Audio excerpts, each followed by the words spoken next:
Para isso, eu vou criar um outro sólido, através do atalho Ctrl Y, escolher uma cor um pouco mais escura.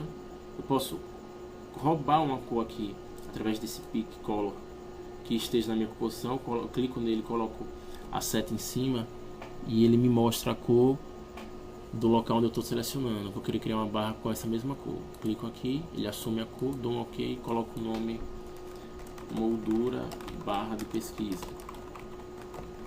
Dou um OK, ele me cria uma composição do tamanho, um sólido do tamanho da minha composição por padrão. Eu vou habilitar essa opção para poder visualizar o que está abaixo e poder criar aqui a minha máscara. Vamos lá, eu vou vir aqui nessa ferramenta retangular mesmo. Eu vou criar mais ou menos uma área como seria a área de pesquisa mesmo. Vou criar um pouco grande porque nesse caso o foco é mostrar a informação. Vou clicar fora, vou desabilitar e eu vou ver que eu já criei aqui a minha barra, a minha moldura. Mas vou criar uma outra moldura aqui para poder ser a área no caso de digitação. Vou colocar a visualização para full, que eu não estou animando agora, só para poder ver melhor o resultado desses pixels aqui na cena. E eu vou fazer o seguinte, eu vou mover já inicialmente o ponto de ancoragem dele para o centro do objeto, que é o correto, porque depois se eu quiser animar essa opção não vou poder, porque o arco point vai estar em outro ponto e isso vai me dar problema. Eu estou achando um pouco grande essa barra. Posso resolver isso ainda? Posso. Vou com a ferramenta de seleção, abro aqui a configuração da minha máscara e lembro que a máscara ela representa o que está sendo mostrado com relação ao sólido que foi criado. Se eu modificar ela aqui, se eu clicar duas vezes, por exemplo, em cada linha, eu posso alterar o tamanho dessa área de visualização do sólido. Nesse caso eu vou diminuir, não vou deixar tão grande assim, porque não ficou tão legal. Clico fora, já está tudo ok aqui. E o que é que eu vou fazer? Eu vou modificar de novo o arco point, que já que eu mudei a escala do meu PF, o arco point ele estava na mesma posição do momento anterior que eu tinha criado, mas não é nessa posição que eu quero deixar agora, eu quero deixar no meio. E eu vou duplicar essa camada através do atalho Ctrl D, ou então posso vir aqui em Duplicate, ele vai me duplicar essa camada exatamente na mesma posição da camada de cópia. E o que é que eu vou fazer aqui? Eu vou dar uma escala nessa lei aqui de cima, mas antes eu quero modificar a cor dela. Posso modificar de várias formas. Vamos usar uma forma aqui através do painel efeito, utilizando um filtro de modificação de cor. O painel efeito ele se encontra geralmente por padrão aqui do lado direito. Se eu desabilitá-lo aqui, ele não estiver mostrando para vocês, você pode vir pelo painel Window e vir aqui na opção Efeitos e Presets, que ele volta para lá. Aqui é uma área de pesquisa, posso digitar aqui o nome do efeito que eu quero, ou posso vir por aqui, Effects. Ele não está me mostrando aqui nada habilitado, porque para isso eu preciso estar com o objeto selecionado. Se eu clicar em efeito agora, todos esses efeitos vão ficar ativos. Como eu já sei o nome do efeito que eu vou utilizar, eu vou digitá-lo aqui, fio. Vou diminuir aqui essa barra para poder visualizar. E o fio que eu quero é o fio que se encontra em Generate Fio. Dou dois cliques, eu percebo já que ele me dá uma cor vermelha por padrão, não é essa cor que eu quero. Eu quero criar, vou roubar aqui essa cor branca, porque eu quero criar, assumo essa propriedade de cor. Só que a minha moldura, ela ainda está embaixo. Como eu coloquei o ponto de ancoragem aqui no meio, eu posso muito bem escalonar ele para que eu possa ver uma moldurazinha do meu sólido que foi criado anteriormente. Só que tem uma forma mais interessante da gente fazer isso pela escala, porque a escala, ela por padrão, ela acontece de uma forma proporcional. Ou eu desmarco esse cadeado e faço uma animação nos parâmetros que eu quero, individualmente, no eixo X, no eixo Y. Ou eu posso muito bem, habilitado essa opção de proporção, vir na máscara, no meu Mask Path, segurar essa ferramenta aqui, vir aqui na minha opção Convert Vertex Tool, selecionar só os pontos que eu quero mexer, venho agora na ferramenta de seleção e movo a área de visualização do meu sólido e coloco onde eu quero.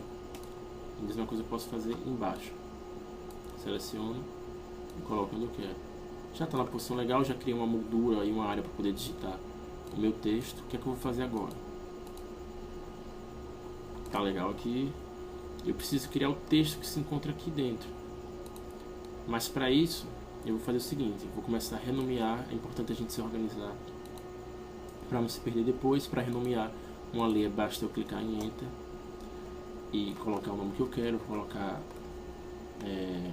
visor de pesquisa.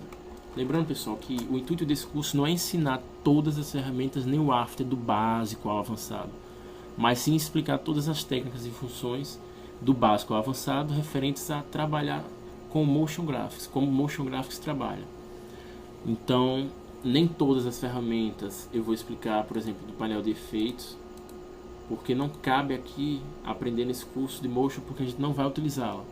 Como, por exemplo, o BBC, que é um plugin externo do After, que ele tem vários tipos de presets, de efeitos, e nem todos esses a gente vai usar porque eles não vão servir para a gente trabalhar com animação, e mais com tratamento de imagem, filtro de cor, coisas desse tipo. A gente vai aprender o básico mesmo com relação a isso. Já animação, que é o que interessa, a gente vai aprender do básico ao avançado. Então vamos lá, a gente precisa criar o texto. Mas para criar um texto, basta a gente vir nessa ferramenta aqui, Text. Se eu clicar e segurar, eu percebo que ele vai me oferecer duas opções, que eu não vou trabalhar com essa de baixo agora, só com a de cima. E tem duas formas de eu criar o texto. Clicando e arrastando, ele me criando uma área onde eu posso digitar o texto com parágrafo. Ou eu clico na ferramenta texto e dou um clique só, para eu poder digitar uma palavra específica, que nesse caso vai ser a palavra download. Eu posso modificar a fonte selecionando o meu texto com a ferramenta de texto ativa e vindo nesse painel daqui. Se ele não estiver ativo, a gente pode vir aqui no Window e ativá-lo. Aqui eu consigo modificar a fonte que eu quero, se ela é bold ou não. Nesse caso, essa fonte só me dá a opção regular. Vou abrir aqui para a gente poder ver as outras configurações. Aqui eu posso modificar a cor do meu texto. Nesse caso eu vou deixar um cinza escuro. Aqui é a cor de preenchimento do texto, meu stroke, que estava desabilitado. Eu posso colocar aqui a linha de contorno. Nesse caso eu não quero criar uma linha de contorno, então eu clico aqui na ferramenta de stroke, clico nessa opção para ele desabilitar o preenchimento. Essas outras opções a gente vai aprender com o tempo, de kernel, espaçamento. Então vamos lá. Eu já digitei o meu primeiro texto. Vou digitar na verdade o texto todo aqui, nessa mesma linha de texto, para ficar mais fácil da gente entender. Download de músicas grátis. Pronto.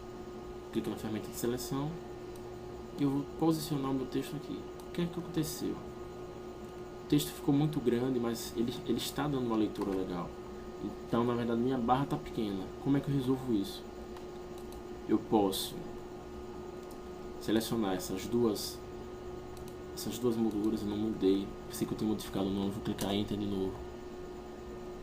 Claro, já tinha modificado. Eu clico fora e eu percebo que ele me mostra o nome que eu tinha digitado anteriormente. Vou clicar nessas duas molduras, vou abrir o parâmetro de escala. Vamos começar a aprender os atalhos já. O atalho para a escala é o S.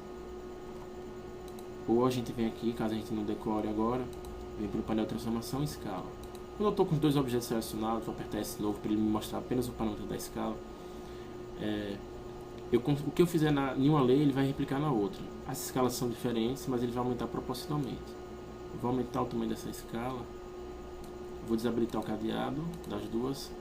E eu vou aumentar na vertical, para que a gente possa ter uma área melhor de respiro para o texto. A horizontal está muito grande, acho que assim tá legal. Pronto, escondo aqui minha configuração e meu texto já está organizado lá. Se eu voltar para essa composição, o After trabalha com várias janelas de composição. Vou fechar essa do render, que a gente não vai utilizar agora. Eu percebo que a visualização da resolução está baixa. Vou aumentar para a gente poder ver. Percebo que ainda não consigo ler corretamente o texto que eu digitei, mas a gente depois vai cuidar disso, dando uma animação aqui de câmera, aumentando, fazendo com que, vou aumentar aqui a escala só para simular isso, fazendo com que a informação ela chegue mais para perto da tela, para que a gente possa ler. Depois ela pode voltar, depois ela pode sair da tela, do computador. Dá um Ctrl Z para a gente trabalhar essas animações internas, depois a gente resolve esses problemas. Então o que é que acontece aqui? Percebo que nesse ponto da minha animação, mais ou menos em 1 segundo e 3 frames, meu objeto ele já está totalmente pronto, animado e formado. Mas eu quero começar essa animação do texto antes dele se formar por completo, mais ou menos daqui. Então eu deixo o cursor no frame que eu quero que comece a minha animação, que no caso é 1 segundo. Eu venho para a minha posição de animação do computador e venho aqui para o layer do texto. Eu tenho como marcar essa referência para não ficar toda hora voltando e tentando acertar a posição, clicando nessa ferramenta, que é um marcador do After, segurando e arrastando. Pronto, eu já tenho aqui meu ponto de registro. Agora eu posso mexer no que eu quiser, que eu sei que quando eu quiser que o texto surja, basta eu colocar ele na direção desse marcador, o meu cursor, que é nesse ponto aqui que eu marquei, que eu vou começar a animação do texto.